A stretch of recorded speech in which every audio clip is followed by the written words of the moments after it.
Go like this. Hey guys, it's me, Caitlin, your favorite mission girl and wannabe Jedi, and yes, I promised I would bring it. Here it is. This is my new one. I just got it today, and it lights up and makes sound, but hey, see? Ah, that looks awesome. Okay. I was kind of disappointed because I'm like, it doesn't light up, and that was kind of awesome. Okay, so thank you. So today is my summary episode of Rebels Season 2. I'm just basically going to compare it to Season 1 and character growth. I also have some questions I wrote down that I have going into Season 3. I also promised, since last week I was totally breaking down when I was thinking about the Ahsoka-Vader duel and didn't talk about it in the recap for Twilight the Apprentice. I'm going to talk about it this time and won't break down, I swear. So, let's get started. First off, I have to thank everyone who watched my recap for Twilight the Apprentice. Oh my gosh, thank you, thank you, thank you. I was blown away when that video hit 50 views. I about had a heart attack when it hit 100, 200. Oh my gosh, my video has over 300 views. Thank you so much. I thought I wouldn't even get 10 views because it was 40 minutes. That's the same length as my recap for Shroud of Darkness.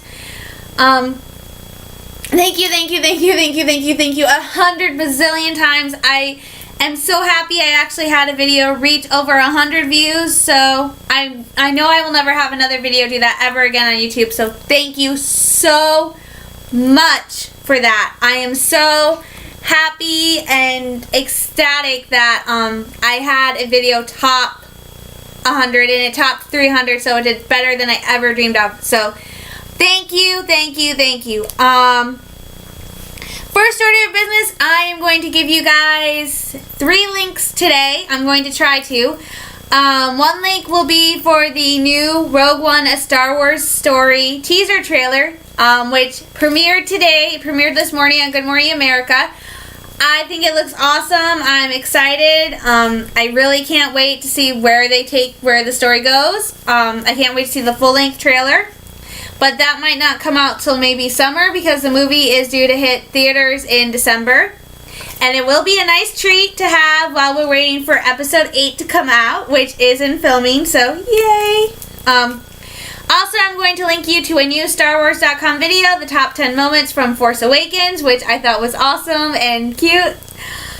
Also, I'm going to link you to a YouTube channel that I discovered that is actually really fun and interesting. It's called First Order Transmissions, and they do a lot of Star Wars videos for the season finale of Star Wars Season 2, for Star Wars Rebels Season 2, sorry. They did 2 interviews. They did one with the voice of the 5th brother and one with Kanan Jarrus' voice, Freddie Prinze Jr. So those links will be in the description below. Go check them out, like them, and also don't forget I talked last week about Scottish Jedi. Go check him out. Since Star Wars Rebels is over for the season, he has returned to watching Clone Wars episodes and videotaping them and watching them, so they're really fun and interesting to watch. So don't forget to go check out Scottish Jedi, also First Order Transmissions, and the 2 other video links I'm going to give. Also, this week was the last week of the StarWars.com This Is Madness character tournament. It ended up being Darth Vader for the dark side. No surprise, Darth Vader has been the dark side final for like every single year they've done this. For the light side, it was Luke Skywalker. You don't need to be a mathematical genius to know who won. Obviously, Luke Skywalker beat Darth Vader. So the winner of this year's This Is Madness character tournament at StarWars.com is Luke Skywalker. Yay for the light side! I think the dark side's only won like 1 character tournament, so yay! Light side rules. Excuse me, my throat's really dry, so yay!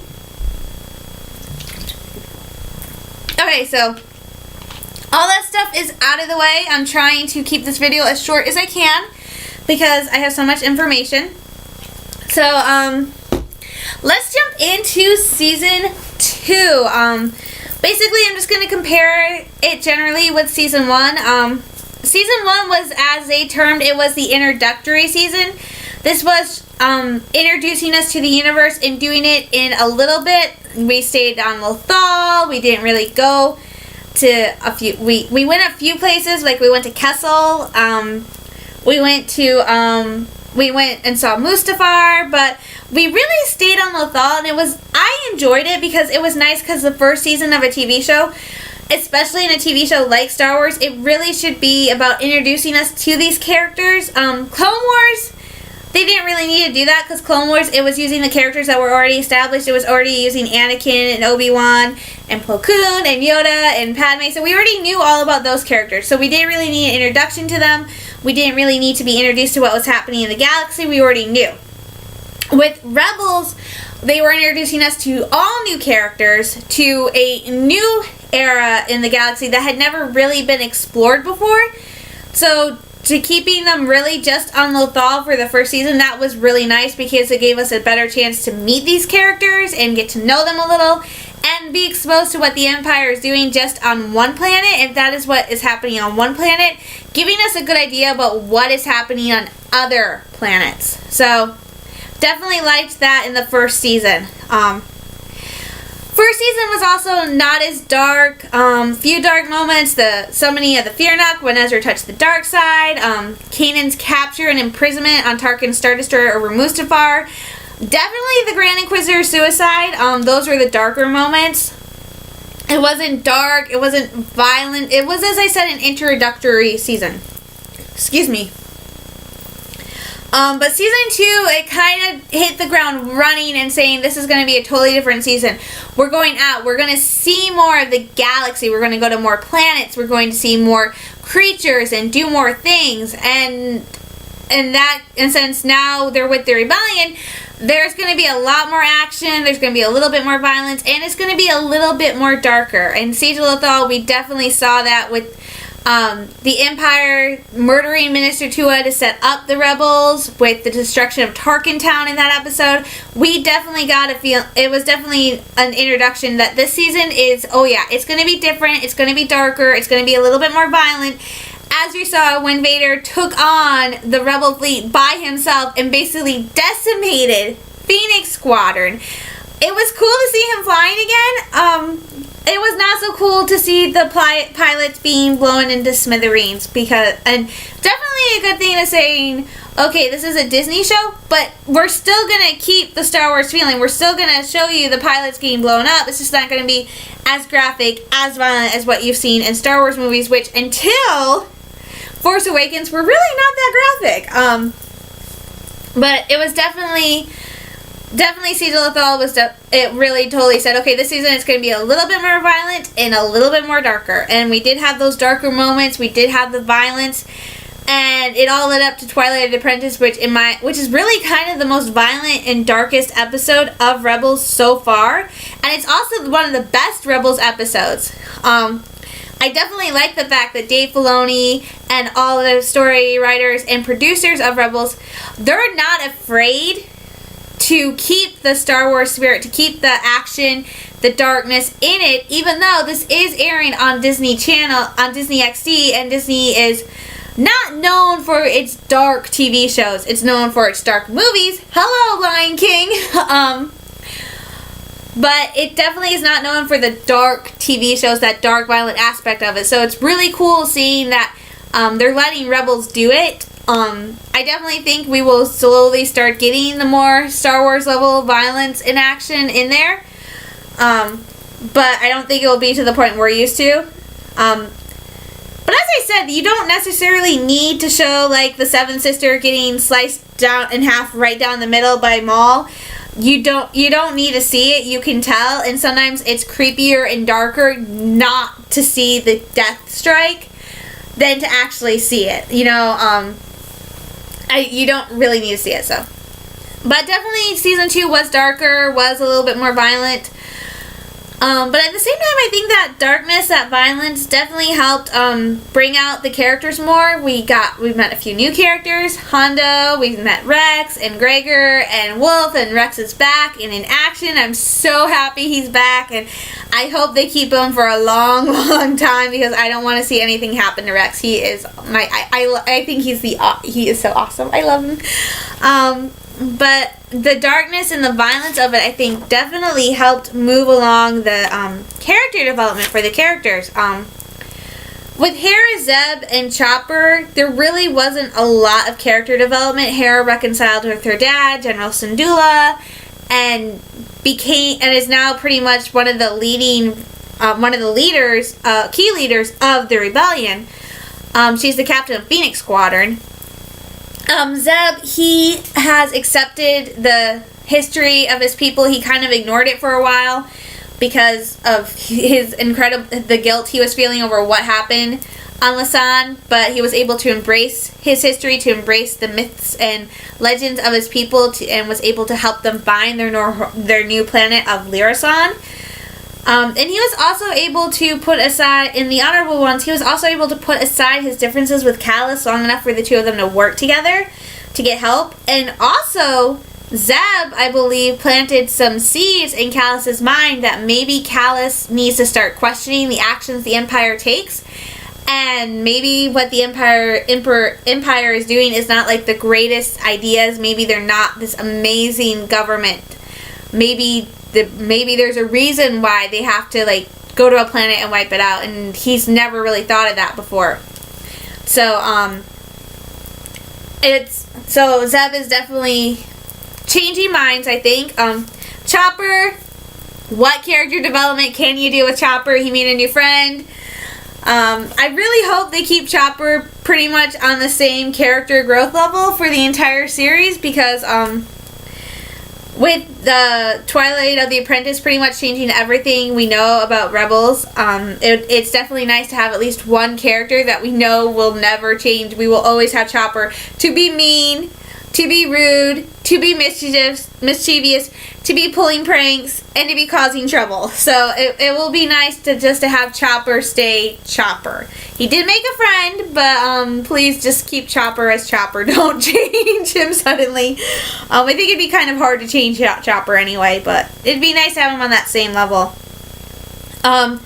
Sabine, I think she changed a little, but again, unlike Hera and Zeb, and even Kanan and Ezra, we don't know a whole lot about Sabine. I always think of her as the character we kind of know. I said Zeb was the character we knew the least about. But now we know a whole lot more about Zeb than we do about Sabine. As I said, basically Sabine's mother was in Death Watch. She went to the Imperial Academy. Something happened that caused Sabine to start questioning the Empire, and she ran away with her friend Ketsu. The two of them became bounty hunters. And at some point, Ketsu left her for dead and joined the Black Sun. So I can't really say that Sabine has grown as a character because I don't really know anything about her past. She is, however, kind of embracing the idea that that violence could be a last resort. As a Mando, it's always been shoot first, ask questions later for the most part. But in Season 2, she does say that if you don't need to kill someone, if there's a better way, you shouldn't kill someone. So she's definitely becoming more negotiator, not so much shooter, but I definitely think Season 3, with the announcement that she will have like major story arcs in Season 3, I think that is where we are going to learn the most about Sabine, and that is where we will see the most growth from her so far. I'm kind of hoping that when we get to that Sabine story arc in Season 3, we actually get to go to Mandalore, because it was a really interesting, cool place to go during Clone Wars. So I think it'd be really interesting to go back to it during the Rebellion. It's got an Imperial presence, so it might not be the safest place, but I definitely would like to go back to Mandalore and see how it has changed since Clone Wars. So that would be interesting. I have Ahsoka down here. Whoa, I dropped the book. I have Ahsoka down here because I think she did grow a little bit. She was only appeared at the end of Season 1, but we did see her a few times in Season 2. I think Shroud of Darkness, she definitely grew as a character because she had to confront the truth about what Anakin had become and the guilt she had over leaving the Order. So I do think she grew a little bit. I don't think it was a lot, but I do think she achieved some growth, and that growth is what helped her be able to confront Vader in Twilight of the Apprentice.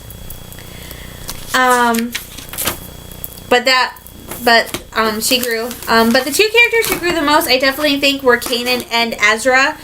Definitely Kanan grew in terms of how much he was embracing his past as part of the Jedi Order. And the first season, he didn't even want to admit he was a Jedi. He didn't carry his lightsaber. He kept the holocron lightsaber hidden. And when he finally took the lightsaber out and said, okay, I gotta start acting more like a Jedi, he didn't even really want to train Ezra or do anything. So definitely in the first season, we saw Kanan trying to avoid his Jedi past as much as he could until pretty much the end of the season when he's like, okay, you have this responsibility. You're training this kid. You can't keep running from who you were and what you did. So, but in season 2, he definitely is full on Jedi. As I said in one episode, he did a total 180 in his attitude about being a Jedi and using the Force, to the point that in Shroud of Darkness, he is knighted. So he is a Jedi Knight now, which is awesome. I think it's cool. I definitely think he and Ahsoka are very interesting in the terms, because they were both brought up in the old Jedi Order, the old ways. But Ezra, who's being trained by Kanan, is being kind of trained in that same way, but at the same time, Ezra is a new Jedi, because it's no longer where the Jedi were these really cool defenders of the galaxy. They were negotiators, they were ambassadors, they did all this really cool stuff. Now the Jedi have been painted by the Empire as these villains, these horrible people, and if you see a Jedi, turn it in, and then we'll kill it or we'll turn him. So it's definitely interesting, because while Kanan and Ahsoka definitely, I still feel like, are leaning on the old Jedi way, you can definitely see with Ezra, he's thinking new ideas, and of course, as they say, using the Force in different ways, because it's a different time, it's a different lifestyle, so. But yeah, Kanan has totally done a 180 in his attitude toward being a Jedi, and also a total 180 in his attitude towards the rebellion as a whole. When season 2 starts, he doesn't want anything to do with the rebellion. He even tells Hera that as soon as they're done saving Minister Tua and getting her back to the fleet with the information she has, he wants the Ghost Crew to leave and go back to what they were doing before, which is robbing from the Empire and giving it to those who need it, and just doing that instead of getting ready to fight a full-scale war, because of what he saw during the Clone Wars and what happened.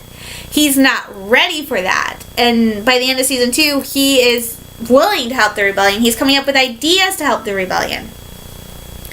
Also, in terms of embracing the past, I think Kanan grew, because we did have the 2 episodes where they, as a favor for Ahsoka, they go to find Rex, and they end up finding Rex, Wolf, and Gregor, and Kanan has to confront his feelings about the clones. You know, Kanan has always thought of the clones as betrayers, as these horrible people, and suddenly he's confronted with 3 clones who, they didn't kill their Jedi because they removed their chips, and to them, the Jedi are still these great warriors and stuff, and they just want to live a simple life, and suddenly, so Kanan has confronted with these 3 clones who had nothing to do with his master's death, but he still can't help but think of them in the same light, that you can't trust clones because you don't know when they're going to turn on you. Which makes it difficult because he has to bring Rex back. But there are some nice moments with Rex, and then they go and have to rescue Ezra, and Ezra kind of knocks it into their heads that, you know, you guys have to start working together. You can't keep fighting over something that happened 15 years ago. So it's nice to see that by the end of season 2, Rex and Kanan have settled their differences and are friends, and Kanan has moved on from the past, which is always good. You can't just let yourself be locked down by something that happened. Tragedy happens, but you gotta move on. So definitely Kanan grew. It'll be interesting to see how much he grows in season 3. And Ezra grew a lot. He's no longer this mistrustful street red kid making a living by stealing what he can. He is growing up to be a leader. He is strong in the Force. Oh my gosh. Like I said, his ability, especially his ability to connect, it is so strong. It is amazing. And he's obviously very talented with his lightsaber. He's picked that up quick. He works well with Kanan. They're an amazing team. And like I said, he's also being a great leader. He took the lead in trying to save Minister Tua and saving the Lasat. In season 1, he actually took the lead in rescuing Kanan. So he's obviously got some leadership qualities born into him, and that they're coming out. And as he grows older, I think we'll see more of them. And let's not forget, as I said, Ezra was the one who got Rex and Kanan to work together. So he's really good at what he does. It'll be interesting to see what happens to him in season 3. That's part of my questions going into it. I will say this, at times Ezra does kind of remind me of a younger, less reckless version of Anakin. But that's just me. I think it's interesting because some of the stuff Ezra says and does, it does kind of feel like something Anakin would do. Some of the ideas he comes up with and stuff, and the way he feels about his friends. So it is definitely nice to see the characters grow. I'm looking forward to seeing Sabine's growth next season because she is going to be elevated to a lead. So that was interesting. And finally, at long last, I'm going to talk about what I refused to talk about last week, the Ahsoka Vader duel from Twilight of the Apprentice. Because last week I couldn't even talk about it because I was breaking down. And I absolutely refused to talk about it. But I will talk about it today. Definitely, for those of you who have seen it, if not, I'm sorry, spoiler alert. Definitely, it was a very emotional duel. And I put it on pretty much the same emotional level as Obi-Wan and Anakin's duel on Mustafar. Because again, it's a master and their apprentice fighting. It just felt very emotional and overwhelming. The talking, I don't know, it was just emotional because these are two characters. Anakin Skywalker was always one of my favorite characters. And Ahsoka, she's like a role model. Like I said, if she was real, she could probably be one of my friends. So, it was very emotional and draining, so... But it was a very good duel. It was awesome. Definitely the heart-wrenching part was when Ahsoka saves Ezra and Kanan by flipping over Vader and cutting away part of his mask, and you just see the one eye in his face, and then you hear the combination of Vader's voice and Anakin's, and it's like, oh my god. And that is probably what hit her the most, is seeing that face and hearing that voice. Because he says her name, and it's like, oh no. But it was definitely a very good duel. Ahsoka's comment, I am no Jedi, that really struck me as kind of weird. But then again, I've never not stopped thinking of her as that way. Ahsoka has always been a Jedi to me. She always will be. Obviously, she doesn't see herself as a Jedi, but that, for me, she'll always be a Jedi. I don't think that's something you can just stop being. One thing that got me was her willingness to stay. To me, it definitely showed how deeply she cared for him, even to this day. And, you know, she's like, you're not my master anymore. My master would never be this cruel. He would never be this evil, this horrible. But the minute that mask comes away and she sees it, and he says, Ahsoka, it's obvious that she still believes that Anakin is in there somewhere, and she's willing to stay with him this time, not leave him, not make him face whatever is on his own, and hopefully turn him back to the light side. It's clear that they are very close, and that's the one thing I don't understand is like the Jedi code, the old Jedi Order was like no attachments. It's like, really?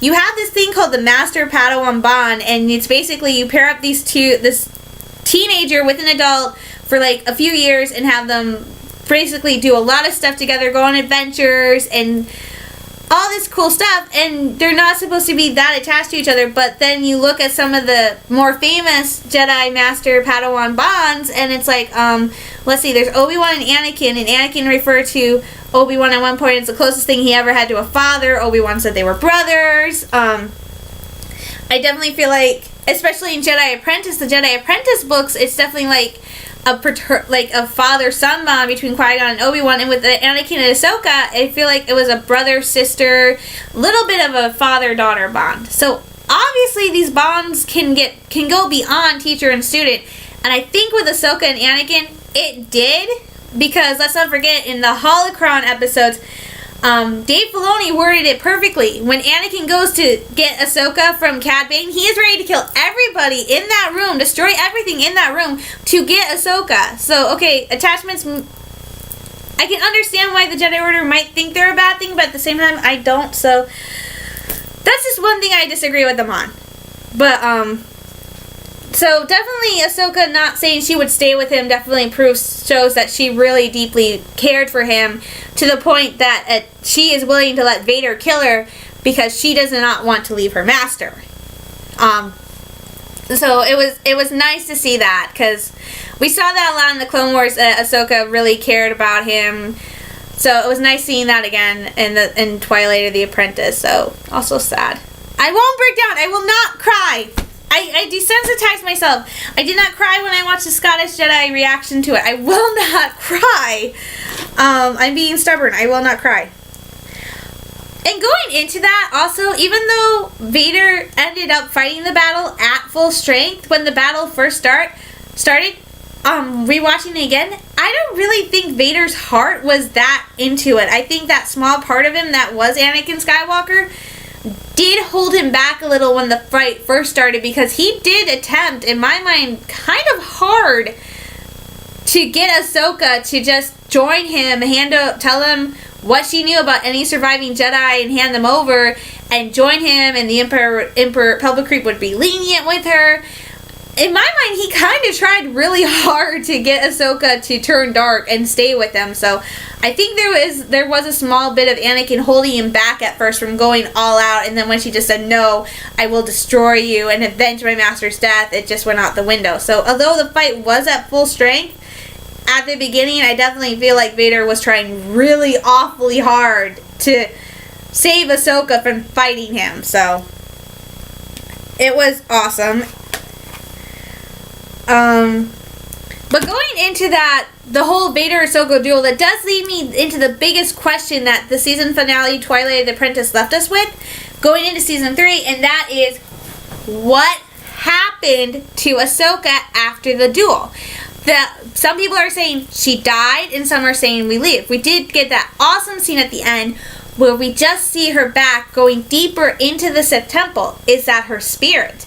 Is she alive? I believe she's alive. I totally believe Ahsoka lives. She's still alive. She just has to go on this journey on her own. And Dave Filoni himself is kind of backing it up. Dave Filoni left that ending ambiguous for a reason. He will not say if Ahsoka is alive or dead.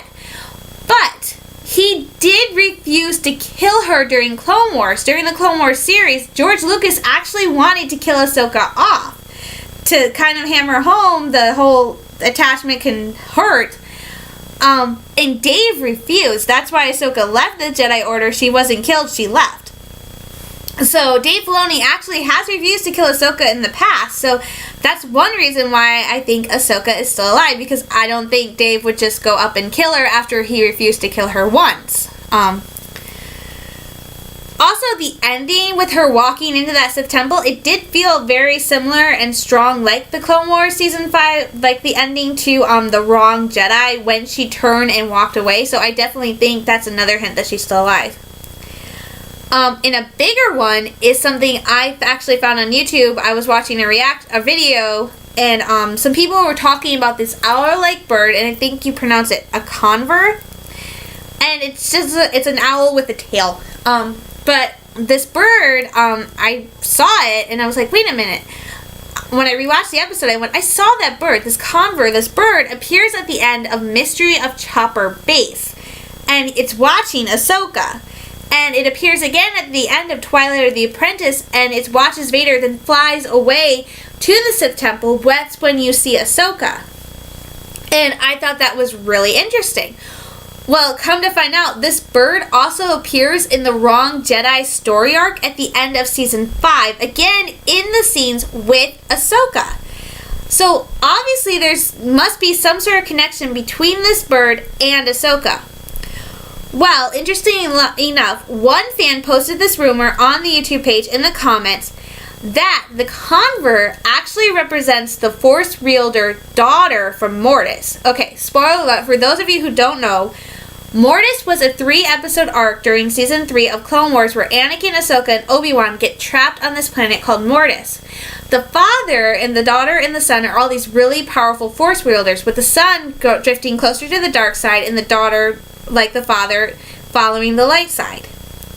The daughter sacrifices herself when the son tries to kill the father, and the son actually kills her.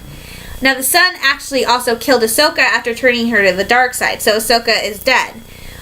Anakin pleads with the father to save Ahsoka's life, and the father's like, there's no way you can do it, but then the daughter steps in and says that she will actually give Ahsoka her last breath to revive Ahsoka and save her, so Ahsoka actually is revived and comes back to life. So Ahsoka did die at one point, but she came back, so yay.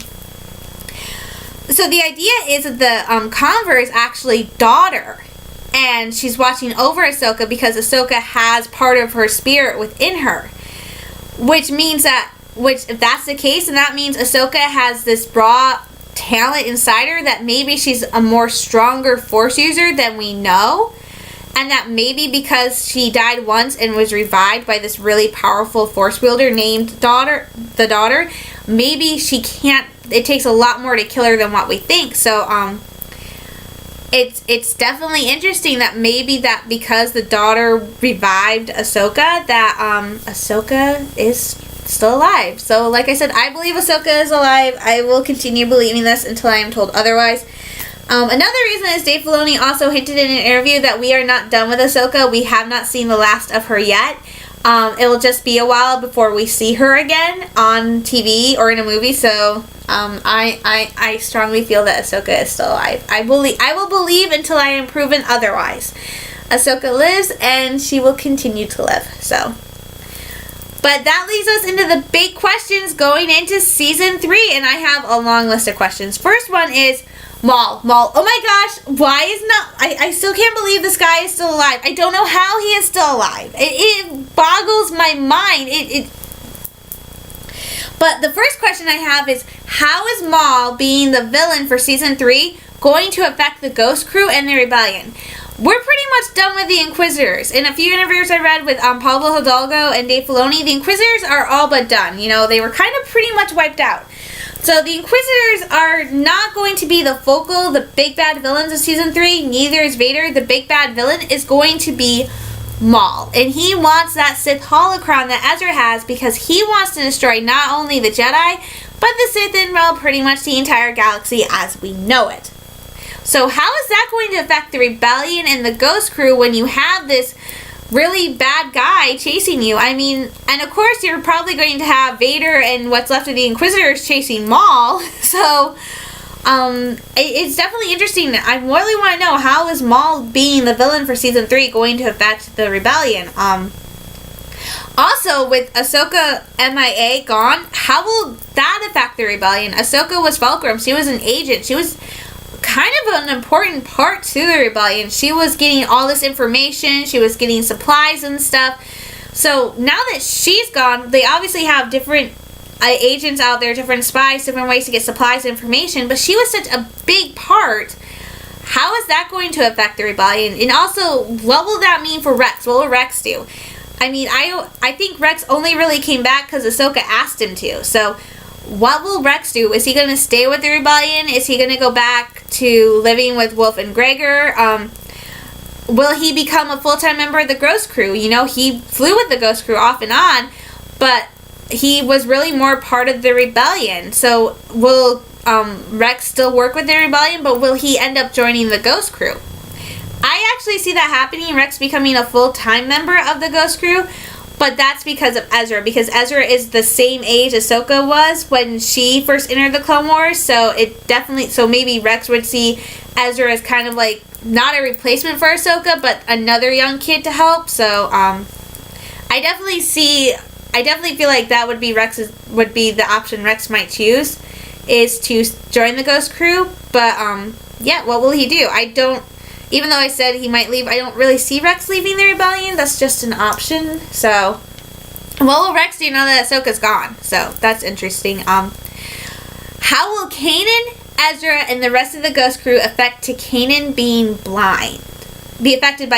blind? Maul blinded him in Twilight of the Apprentice. I don't think it's really changed that much as it was pointed out. One of the exercises for Jedi younglings is basically wearing a helmet so you can't see and deflecting bolts with your lightsaber. So obviously, Kanan is able to still do a lot of the things he was before, but how will his blindness affect them as a whole? You know, there's only so much you're going to be able to do even with the Force, which leads to the question, which is, how much stronger in the Force will Kanan grow now that he is blind, and will be relying on it a lot more to help make up for his other senses? So will Kanan grow stronger now in the Force because he is blind, or will he maybe go back a little on his Force usage? It'll just be interesting to see how his blindness affects not only him, but the Ghost Crew as a whole. And a big question, at the end of Twilight of the Apprentice, again, spoiler if you haven't seen it yet, we do see what appears to be Ezra opening the Sith holocron, which is not good because Maul, the bad guy tells us you can only open a Sith holocron if you are a Sith or if you think like a Sith. So Ezra opening it leads into my last two questions going into season 3. Will Ezra turn completely to the dark side? he definitely has a lot of issues. There's a lot of unresolved anger and mistrust in him still. And also with what happened with the ending, what he witnessed with Ahsoka and Vader's battle, he's definitely feeling that. I really think Ahsoka's being gone is hitting Ezra really hard, and at this time he probably feels like really powerless to stop, because Ahsoka was a really good friend and now she's gone and she was defeated by a Sith Lord, so he's probably feeling like very powerless and unable to help, and Kanan's blind, so all of a sudden all this stuff has happened, all because of the Sith, the dark side. So Ezra might see this holocron as the only option to fix things. So will Ezra turn to the dark side? And if he does, how will this affect Kanan and the rest of the crew? Will Kanan be able to turn Ezra back to the light side if Ezra does go to the dark side? And as I said last week, one of the things I read in the interview going into season 3 is Kanan and Ezra will be dealing with the after effects of Malachor. Kanan will be dealing with his blindness, and Ezra will be dealing with all the emotions and what happened. So obviously, Ezra is still going to be dealing with the darkness he experienced and what he did. So definitely a lot of interesting questions going into season 3. I'm excited. I cannot wait for season 3 to start. I hope it starts really, really soon. But yay!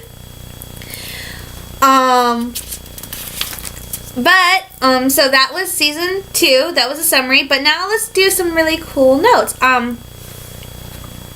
have some season 3 news. Going from the questions. So season 3 news. Earlier in this season, I announced after learning some information through John Armstrong Media, that there were rumors that they were going to do character redesigns for at least Ezra, which included a brand new lightsaber. This has been confirmed, but it's not just Ezra who's getting a character redesign. Apparently, all the characters are getting new designs going into season 3. This is going to be exciting because really the only character that's ever been kind of changed has been Sabine, and that's just her hair. They changed the color of her hair. So it's really going to be cool seeing the new character designs for all the characters. And I can't wait to see Ezra's new lightsaber.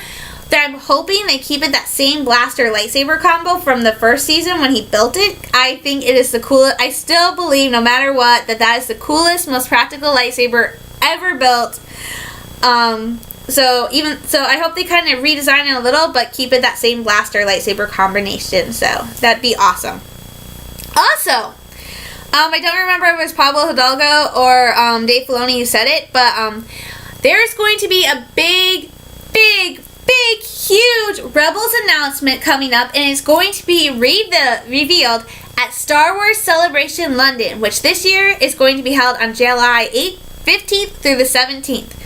So, mark your calendars. There's going to be, for all you Rebels fans, there's going to be a big, huge Star Wars Rebels announcement, and it's actually been said this is something the fans have been asking for and talking about. Now, the only other thing I can think about is that it's the announcement that Grand Admiral Thrawn will be in Rebels. I'm kind of hoping it's not. I'm kind of hoping the announcement is that Ahsoka is coming back and she's alive and she's going to bring help in the form of one of my favorite Jedi Masters, Obi-Wan Kenobi. Yay! Unfortunately, I'm realistic plus dreamer, so I don't think that's going to be the announcement. But like I said, mark your calendars in July for some big Rebel news coming out of Star Wars Celebration London. I really hope that a future Star Wars celebration might happen in Michigan and maybe in my hometown so I can go. Like, I wouldn't be able to, afford to go to all the panels and stuff, but I could just, go stand out on the street corner and see all, the 501st and, all the cool characters. It'd be awesome. But, yeah, so look up. I think they do live stream the conferences or put them all together, so definitely keep an eye on the Star Wars YouTube channel and stuff like that. So that's season 3 news. I've got some extra notes, including the Grand Inquisitor backstory. That was actually revealed a little bit, and again, I don't remember if it was Dave Filoni or Pablo Hidalgo who said it, but they did reveal a little bit of the Inquisitor backstory, and I think they did it in Rebels Recon. No, actually, I don't think they did in Rebels Recon. I don't remember, but if you haven't heard, the little bit of the backstory was revealed because in Shroud of Darkness, we did see the Grand Inquisitor. He was revealed. He did appear. He was the one who knighted Kanan as a temple guard, so it was kind of cool.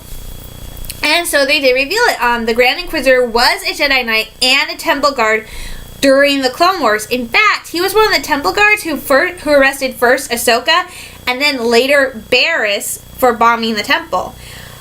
And since he was part of the group that helped Anakin arrest Barriss, he was actually there guarding Barriss when she was taken to the court where Ahsoka was being tried, and she gave this speech defending herself about why she got Letty to convince this woman to feed her husband the nano bombs to go bomb the temple because she felt the Jedi were like corrupt and stuff.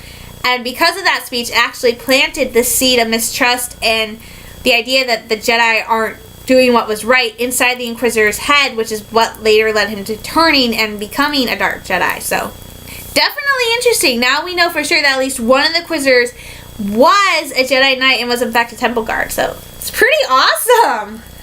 So, there you go. There's a little bit of the backstory of the Inquisitor, Grand Inquisitor. I don't have any backstories. None of the backstories have been revealed for the 8th brother, 5th brother, or 7th sister. I really wish they just had names. But yay, so there you go. Also last week I mentioned the announcement, it has been announced that there is going to be an Ahsoka Tano young adult novel coming out. And thank you, Kindle Fire. I went online to, let's see what website I'm on.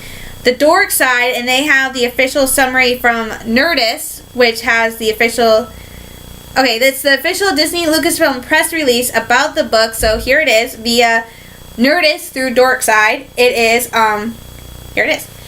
Ahsoka Tano, fan favorite character from Star Wars The Clone Wars and Star Wars Rebels, will be the star of her own young adult novel from Disney Lucasfilm Press this October 11th, 2016. Fans have long wondered what happened to Ahsoka after she left the Jedi Order near the end of the Clone Wars and before she reappeared as the mysterious rebel operative Fulcrum in Rebels. Finally, her story will begin to be told. Following her experiences with the Jedi and the devastation of Order 66, Ahsoka is unsure she can be part of a larger whole ever again. But her desire to fight the evils of the Empire and protect those who need it will lead her right to Bail Organa and the Rebel Alliance. Cool. And they have this bit from Dave Filoni, who said this. Ahsoka has a long history and there is much more to it than the fans know. I have always worked on her story, even parts that I know we will probably never see on screen. By broadening her story from the animated series to the written page, I feel we have a real opportunity to provide fans with details about her character that they would not know otherwise. We are also responding to the strong fan support that we have seen Ahsoka receive over the last 8 years. The fans want more Ahsoka, and we are going to give it to you. And since I've been there since the beginning, I am dedicated to working with publishing to help make this book as authentic a part of her story as if we filmed it for the series. So I am so freaking excited. I really can't wait, especially after that bomb was dropped in Shroud of Darkness when Ezra asks Ahsoka, well, what happened to your master? What happened to Anakin after the Clone Wars when Order 66 happened? What happened? And Ahsoka says she doesn't know. The last time she saw Anakin was he was running off to save Palpatine, which for me and a huge Ahsoka fan was like, oh my gosh, that was like huge because that meant she was still on Coruscant and maybe even involved with the Clone Wars to a certain extent. So yay, I cannot wait for October. I am so getting the Ahsoka book. I can't wait. It's going to be awesome and exciting. So yay. So that was the news. So upcoming Star Wars vids.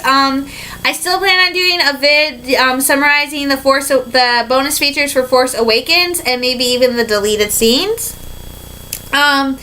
I am going to do a vid coming up where I review the 2 new Star Wars shows that have been started so far at Disney Hollywood Studios. One is basically a march of Captain Phasma and her First Order Stormtrooper squad up to the main stage in front of the Chinese theater.